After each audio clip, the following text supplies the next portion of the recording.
نے تعلیم امت کے لیے آپ نے حضرت فاطمہ زہرا رضی اللہ تعالی عنہا کو ارشاد فرمایا کہ اے فاطمہ اپنی قربانی کے پاس جاؤ، کیونکہ تم کو معلوم ہونا چاہیے کہ اس قربانی کا خون کا پہلا قطرہ جب گرے گا زمین کے اوپر، اللہ تعالیٰ تیرے سارے گناہوں کو معاف فرما دے گا۔ اب یہاں حضرت سیدہ فاطمہ زہرا رضی اللہ تعالی عنہا کو حضور تعلیم دے رہے ہیں۔ صرف سیدہ فاطمہ زہرا رضی اللہ تعالی عنہا کے لیے تعلیم نہیں ہے، ہمارے لیے، ہمارے باپ جو ہمارے سے پہلے گزر گئے، پوری امت کے لیے حضور نے یہ تعلیم دی کہ جو صحیح تقوی کے ساتھ اللہ تعالیٰ کے راستے کے اندر قربانی دے گا، قربانی کے جانور کا خون کا قطرہ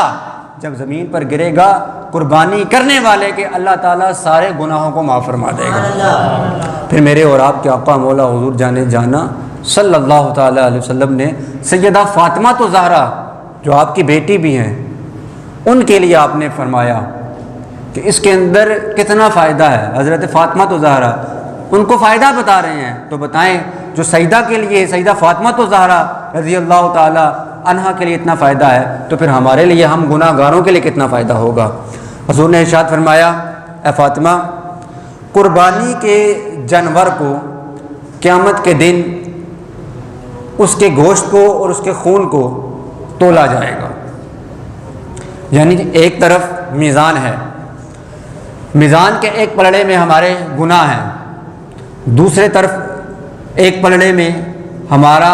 عمل ہے، جس کے اندر نماز کا نور بھی ہے، جس کے اندر روزے کا نور بھی ہے، حج کا نور بھی ہے، زکوٰۃ کا نور بھی ہے، دیگر اعمال صالحہ کا نور ہے۔ دوسری طرف میرے اور آپ کے آقا مولا حضور جانے جانا صلی اللہ علیہ وسلم نے ارشاد فرمایا جہاں نماز کو تولا جائے گا، جہاں روزے کو تولا جائے گا، فرمایا اے فاطمہ وہاں قربانی کے گوشت کو بھی تولا جائے گا۔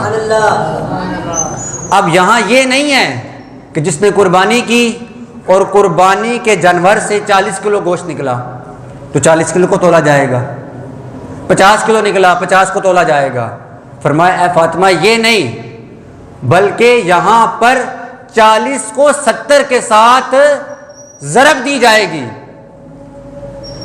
70 گنا بڑھا دیا جائے گا اور اس کو اس کے پلڑے میں رکھ دیا جائے گا جو صحیح تقوی کے ساتھ قربانی دے۔ ایک طرف یہ اللہ تعالیٰ قرآن مجید میں ارشاد فرماتا ہے لن ینال اللہ لحومها ولا دماؤها ولکن ینالہ التقوی منکم، یعنی اللہ تعالیٰ ارشاد فرما رہا ہے اللہ تعالیٰ دیکھتا ہے تو تمہارے قربانی کے جانور کو نہیں دیکھتا، ہرگز نہیں دیکھتا تمہارے خون کو، تمہارے گوشت کو، یعنی اللہ تعالیٰ سے تو کوئی چیز چھپی ہوئی نہیں نا، یعنی اللہ تعالیٰ دیکھتا ہے قربانی کرتے وقت تو تمہارے دلوں کو دیکھتا ہے۔ اگر تمہارے دل کے اندر یہ ہے کہ میں نے فلاں نے بکرا دیا تو میں نے اس کے مقابلے میں گائے دے دی، یا گوشت کی نیت ہے کہ چلو ہم گوشت کھائیں گے، تو اللہ تعالیٰ کو یہ قبول نہیں ہے۔ اللہ تعالیٰ دیکھتا ہے تو تمہارے تقوی کو دیکھتا ہے۔ بعض لوگ ان کے اندر غرور بھی آ جاتا ہے قربانی دیتے وقت۔ قرآن مجید کی آیت مبارکہ میں نے آپ کے سامنے پڑھی، تقوی کتنا اہم ہے۔ بعض لوگ کہتے ہیں کہ جب کوئی مانگنے والا آ جائے ان کے ہاں تو ان کو بھی نیچ دکھاتے ہیں، پنجابی کے اندر بڑے بڑے غلیظ جملے بھی بول دیتے ہیں۔ تو فرمایا اللہ تعالیٰ کو ایسے گوشت کی ضرورت نہیں ہے، اللہ تعالیٰ دیکھے گا تو صرف تمہارے تقوی کو دیکھے گا کہ تمہارے اندر تقوی کتنا ہے۔ دوسرے نمبر پر حضور نبی کریم صلی اللہ تعالی وسلم نے ارشاد فرمایا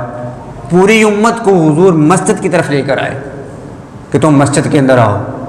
یہاں تک کہ قرآن مجید کی آیت مبارکہ ہے یا ایھا الذین آمنوا اذا نودی للصلاۃ من یوم الجمعۃ فاسعوا الی ذکر اللہ، کہ اے ایمان والو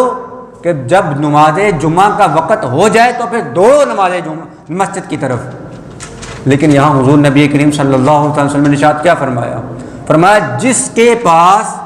قربانی کی طاقت ہو پھر قربانی نہ کرے، جو رحمت للعالمین ہے، جو بے سہاروں کے سہارا ہیں۔ حضور نے یہاں کیا فرمایا؟ فرمایا جو قربانی کی طاقت بھی رکھتا ہو پھر بھی قربانی نہ کرے، حضور نے ارشاد فرمایا وہ ہماری عیدگاہ کے اندر عید کی نماز پڑھنے کے لیے نہ آئے۔ جو امت کو مسجد کی طرف بلا رہے ہیں، لیکن اس عمل کو حضور نے اس بندے سے کتنی نفرت کی کہ جس کے پاس طاقت بھی تھی، سب کچھ تھا، لیکن اس کے باوجود اس نے قربانی نہیں کی۔ حضور نے ارشاد فرمایا وہ ہماری عیدگاہ میں عید کی نماز پڑھنے کے لیے نہ آئے۔ حضور نبی کریم صلی اللہ تعالی وسلم نے ارشاد فرمایا، جب صحابہ نے سوال کیا کہ ما هذه اضاحی، فرمایا سوال کیا کہ اے قربانیاں کیا ہیں، قربانیاں کیا ہیں؟ تو حضور نبی کریم صلی اللہ تعالی علیہ وسلم نے ارشاد فرمایا یہ تمہارے باپ ابراہیم علیہ السلام کی سنت ہے۔ تو صحابہ نے عرض کی ہمیں اس میں کیا ملے گا؟ تو فرمایا کہ قربانی کے جانور کے ہر بال کے بدلے تمہیں ایک نیکی ملے گی۔ سبحان اللہ، کہ قربانی کے ہر بال کے بدلے تمہیں ایک نیکی ملے گی۔ اب ہمارے جسم کے اوپر جتنے بال ہیں، ہمارے سر کے اوپر جتنے بال ہیں، ہمارے بازوں کے اوپر جتنے بال ہیں، کوئی انسان اپنے بال نہیں گن سکتا۔ تو فرمایا قربانی جس نے کی، فرمایا اس کے ہر بال کے بدلے اللہ تعالیٰ تمہیں ایک نیکی عطا فرمائے گا۔ اور آپ کے آقا مولا حضور جانے جانا صلی اللہ تعالیٰ علیہ وآلہ وسلم نے ارشاد فرمایا یا ایھا الناس ضحوا، اے لوگو قربانی کرو، قربانی کے خون سے ثواب طلب کرو، کیونکہ خون جب زمین پر واقع ہوتا ہے تو اللہ تعالیٰ کی پناہ میں چلا جاتا ہے۔ اے لوگو قربانی کرو اور اس کے خون سے ثواب طلب کرو۔ بعض لوگ ہوتے ہیں قربانی کرتے ہیں عدم توجہ کے ساتھ، ان کو پتہ بھی نہیں ہوتا کہ اس کا اجر کتنا ہے۔ تو فرمایا اس سے ثواب طلب کرو، کیونکہ جب زمین پر خون گرتا ہے، عام بندہ کہتا ہے زمین پر گرا، زمین جب کر گئی، پتہ نہیں کہاں گیا۔ حضور ارشاد فرماتے ہیں کہ وہ اللہ تعالیٰ کی پناہ میں چلا گیا۔ پھر صحابہ کرام سامنے تھے، ان سے حضور خطاب فرما رہے تھے اور فرمایا وَاحْتَسِبُوا بِدَمَائِهَا، اور قربانی کے جانور کے خون سے ثواب طلب کرو، اس کو باعث اجر جانو، اس کو باعث ثواب جانو۔ یہ خون اللہ تعالیٰ کی حفاظت میں چلا گیا، یہ ضائع نہیں ہوگا، یہ گم نہیں ہوگا، یہ اللہ تعالیٰ کی حفاظت میں چلا گیا۔ پھر میرے اور آپ کے آقا مولا حضور جانے جانا صلی اللہ تعالیٰ علیہ وآلہ وسلم نے ارشاد فرمایا من ضحى طیبۃ نفسہ، کہ جس نے قربانی کی خوش دلی کے ساتھ، اس نے قربانی کی اور دل اس کا بڑا خوش ہے، وہ اللہ تعالیٰ سے بڑا راضی ہے کہ اللہ نے مجھے پیسے دیے، مجھے دولت دی، اور میں نے اپنی دولت میں سے، اپنے پیسوں میں سے کچھ حصہ نکالا اور اللہ تعالیٰ کے راستے کے اندر میں نے جانور کو قربان کیا۔ یہ طیبۃ نفسہ، یہ شرط ہے، حضور شرط لگا رہے ہیں یہاں پر کہ جس نے قربانی کی خوش دلی کے ساتھ، دل اس کا بڑا راضی ہے کہ اللہ تعالیٰ نے مجھے دولت دی، مجھے عزت دی، مجھے اللہ تعالیٰ نے ہر مال سے نوازا، اور میں نے اللہ اپنی کمائی میں سے کچھ حصہ نکال کر اللہ تعالیٰ کے راستے کے اندر جانور کو قربان کیا۔ اگر طیبۃ نفسہ یعنی اس کا دل پاک نہیں ہے، سوچ رہا ہے کہ مہنگائی بھی تھی پھر بھی قربانی کرنی پڑی، بعض تو ایسے ہوتے ہیں جو منہ کے ساتھ بھی کہہ رہے ہوتے ہیں، اور باقاعدہ اگر مال دولت ہے،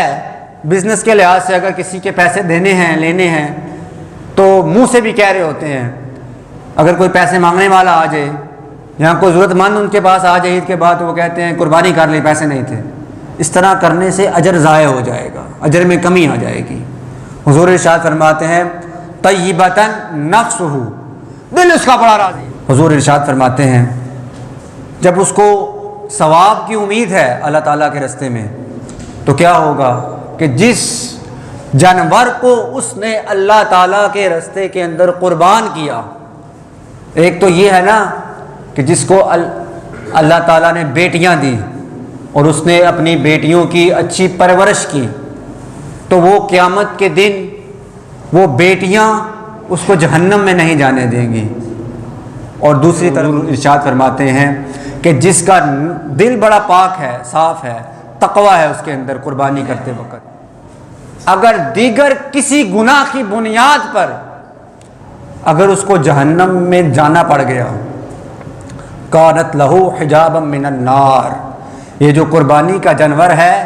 یہ جہنم کے دروازے کے اوپر کھڑا ہو جائے گا اور اس بندے کو جہنم میں نہیں جانے دے گا۔